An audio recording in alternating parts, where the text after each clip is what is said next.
Art of Jugaad is very nice in India. Exploration needs to be done more because I have seen this monotony in Indian cosplay. It's a booming industry right now in India.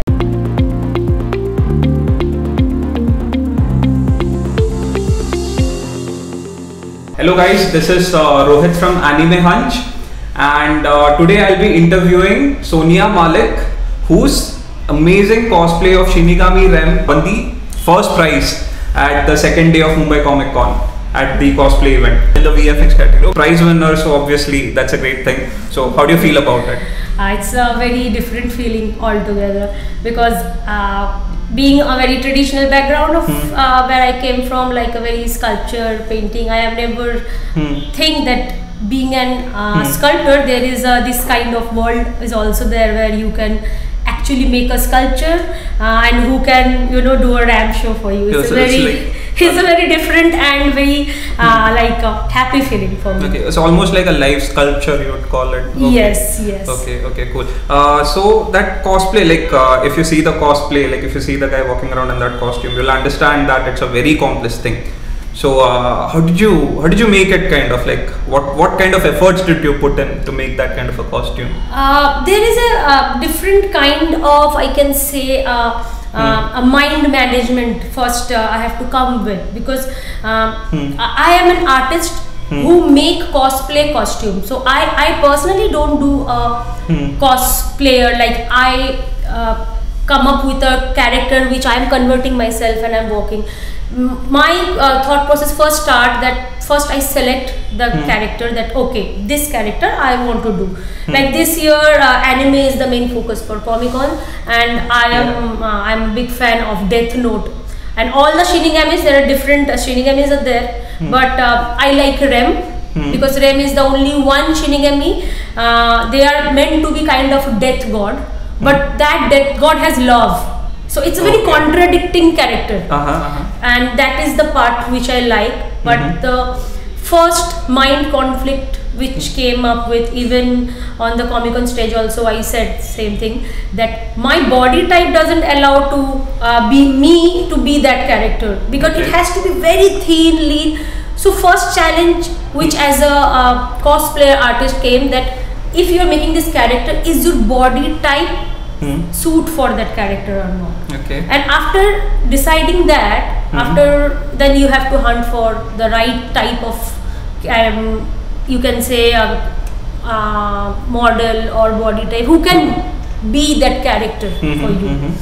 And once you get that, then you have to think the entire character, whether it's a costume or a body casting or a sculpture. So in my case, it's a kind of sculpture, you can say.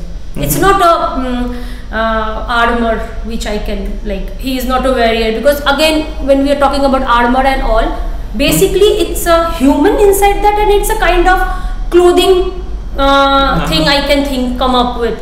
But when you are dealing with creature, like completely mythical creature, means that person is not human, then lot of complexity. So can you give us some insights into how you made this kind of thing, or you sculpted this guy into Shinigami? I can say that my main challenge or fun part also, it's to identify the material. Of course you have to use a material which is available. I cannot choose a material which is not available and very rarely available or very expensive. So keeping all these key points in the mind, of course there are lots of hit and trial method goes, and like all artists, the first my approach is POP, which doesn't work. Okay. Then banded. Okay. These are the common thing when mummy comes in our mind, the gorge, nothing work. Then you can say, like, through lots of research, I came up with that material, expandable PU foam. Generally cosplayer use PU foam sheet, which use for making shoes and all, but those are very good for making armors, because those are sheet and you will get a very crisp edge. So making arms, weapons. And armor is something that stays on, which doesn't have to bend or move like the body has. And you will give a good metallic finish with plastic dip and all. But again, like when foam, this what came in my mind. I have to maintain that dents, that unfinished imperfectness, the beauty of imperfectness in mummy. Then I came up with this PU expandable foam because it's a gaseous liquid state.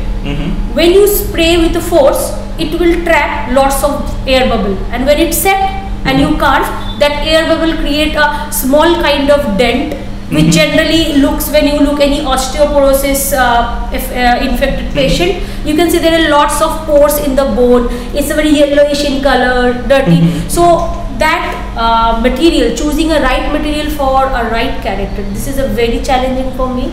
But I'm happy eventually I came up with this material, we generally use in our household for blocking of any drainage or making any soundproof walls.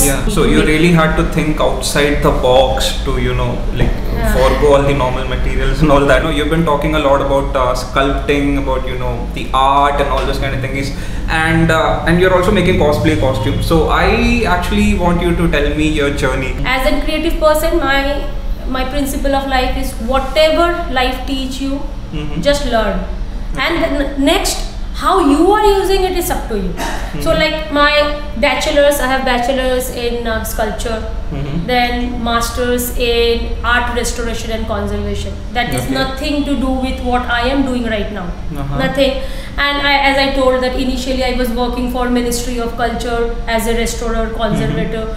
But from there, like being a sculptor, I have a knowledge of all industrial material we generally use in a construction line. Then my master taught me how to, like you know, dealing with chemicals, not chemicals like those who are very antique in nature, very delicate, how to restore them. So those two knowledge, like a scientific and artistic knowledge, my left brain, right brain, both are like charged up with lots of information. And I have always a fascination, like since my birth, I have fascination for creatures. And my child, when I was a child, my mom told me all these stories that I was fascinated about dragons. Till now, I have lots and lots of dragon at my place, digitally, sculpture, figurines. That is something that's my weakness. So you might be a fan of the House of the Dragon series. Yes, Game of Thrones, House of the Dragons. So these are something like creature is my weakness. That is throughout. Then I thought that when I have all this material knowledge, and then I came to Mumbai, I'm exposed to this like fashion industry world. Initially I was teaching one of those colleges. Then I came to understand how they make prosthetics, because I was faculty for a very small amount of time, the prosthetics teacher who taught students to make molding, casting, and on top of that all body friendly paint and making bruises. So all this knowledge keep on, you know, stacking. And then I need a vent out, because I already have lots of information and I don't know where I can, you know, take out all this creation. Then, you know, this Face Off is my first season. Then one of my friend, he suggested, he was a makeup artist, that you should watch this, because the kind of character you draw and the kind of knowledge you have, it might help you. Then from that show I started, you know, developing that, okay, now all my dots are connected.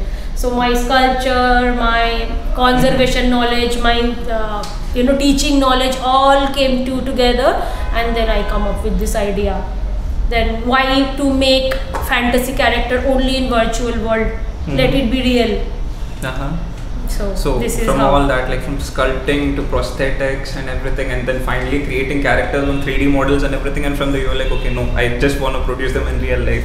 That's your, like, that's a huge ass journey. Like, you might call it off track, but then, you know, the part about being an artist itself is something off track. So you can't. So it's a journey. It's a journey. Yeah, it's for a journey me kind also. of. Yes. Yeah. Okay. So you've been in this cosplay industry for some time, like, you know, you have been like interacting with people and all this kind of thing. What is your general idea about the cosplay industry in India? So as per like my observation, I can tell, like in India, of course, there's no doubt the artistry is very good, because Indian peoples are very creative and they are very good, you know, like identifying the materials, because that is something inbuilt.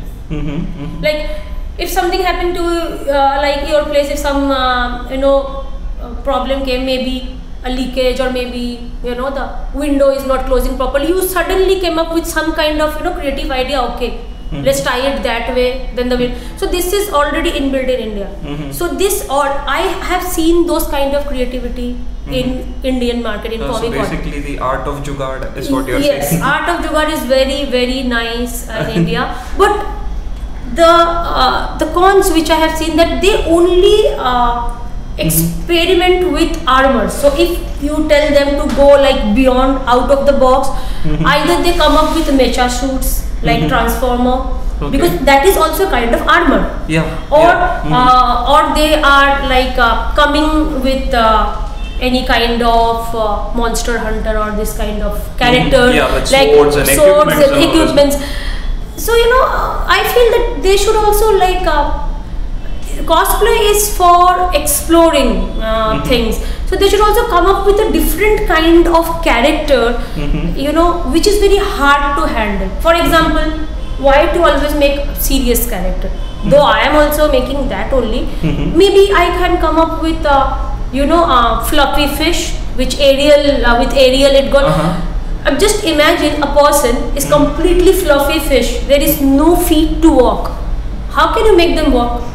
That is a challenge, right? No, that would be it. Would, now I'm looking forward to seeing someone. Yeah, so the exploration needs to be done more, because I have seen this monotony in Indian cosplay, that very good work, but all this work comes under one category. I think the exploration of category is also needed. As an artist, I can say, as a character artist, because right now, again, from sculptor, from artist, everything, now my genre is very concentric. I am a character artist. I develop character from scripts and all. This is my profession right now. So I think only to come up with the character who are looking majestic, powerful, we can even think of some character which is like what I can say, a human balance is not possible. Like are you aware of Popeye? Popeye. Have you seen Olive? Like you can like fold and tie the knot of that lady. So can you make that kind of character, that kind of just hire a model who are contortionist, make it, he or she can go and make knot out of them. That's a very So no need to spend lots and lots of time to create a huge gigantic thing. We can even come up with simple thing. Okay, I'm actually mind blown by this idea.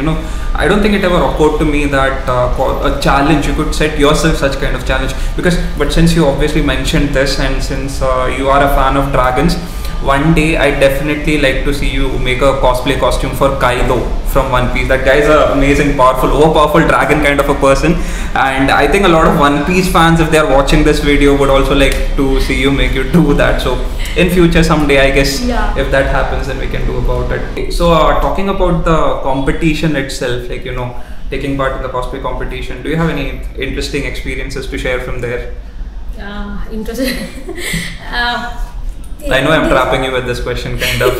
Actually, it's the first time for me also. So I'm not a very experienced person, but still, at least for first experience, I can say there is lots of communication problem of different criterias.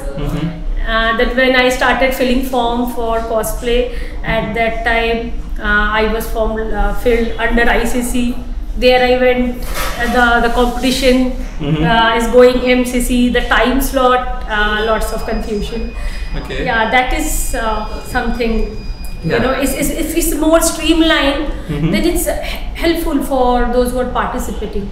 Okay. Because we are at that time already too much in pressure that we have to go perform on the stage, whether a model is going or I am going as a cosplayer, and on top of that, this kind of confusion. So yeah, that is understandable. I guess we also saw a lot of cosplayers and everyone was just standing around since morning. They had their registration desks and everything open over there, and I guess people were coming in since the morning. And I don't think the cosplay competition started before 7 or something. 7, or I guess in some cases till 8. So and one more thing I really want to point it out, that actually there are a lot of contestants I have seen that they are not like into character. They just took one elements and pretending that I am one of those characters. Maybe I am wearing a same kind of hat, not the entire costume, and they also come and take part in cosplay. Of course, it's a booming industry right now in India. We are like very early stage of cosplay, so the understanding of cosplaying in general crowd is very different those who are working professionally.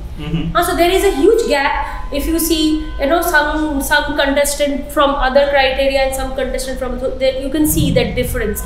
So I think because of that, the participants become too much in number. And what happened, those who are actually seriously participating as a cosplay, they are not getting enough time to show their artwork. Because when I filled the form, it was clearly stated that all the characters has 19 seconds on the ramp, and they have to give their best 4 to 5 master pose, whichever character I am portraying. And of course, keeping that thing in my mind, because I am participating first time, I am only reading the rules and regulation, and I am creating my character.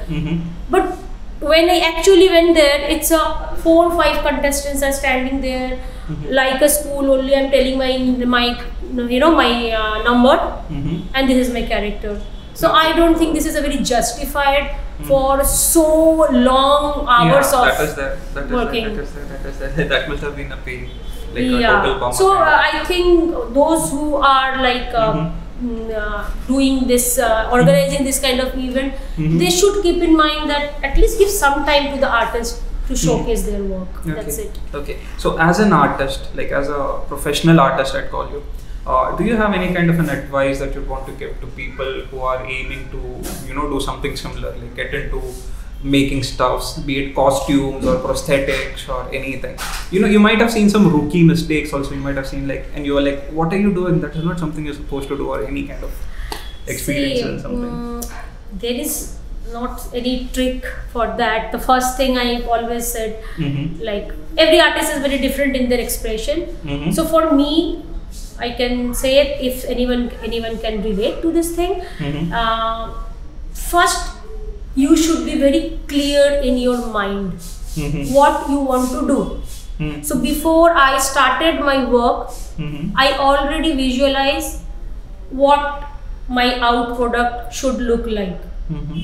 Because if my end point is not clear before I even started sketching, and then the out product, there is a lot of chance that you come up with a not very good appealing product, or what you think it's going completely different way. So that is my only advice. Those who want to come into this field, that first do a bit of research, that what you want to do, and two, 3 things always keep in mind, that why I like this character, and what if when I am executing from a virtual world to real world, of course there is a lot of technicality involved. What if this approach is not working, then plan B and C.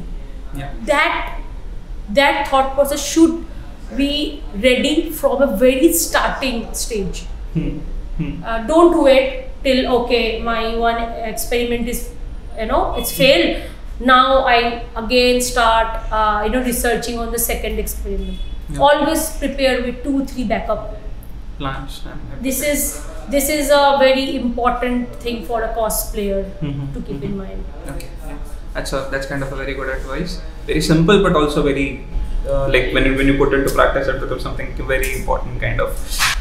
Then I guess this was kind of a very good chat with you. Thank you. A lot of information. A lot of information we got to learn from this. Maybe about mostly about creating stuffs and the thought process and all those kind of things. So very happy to talk to you. So thank you. Same here, Thank you.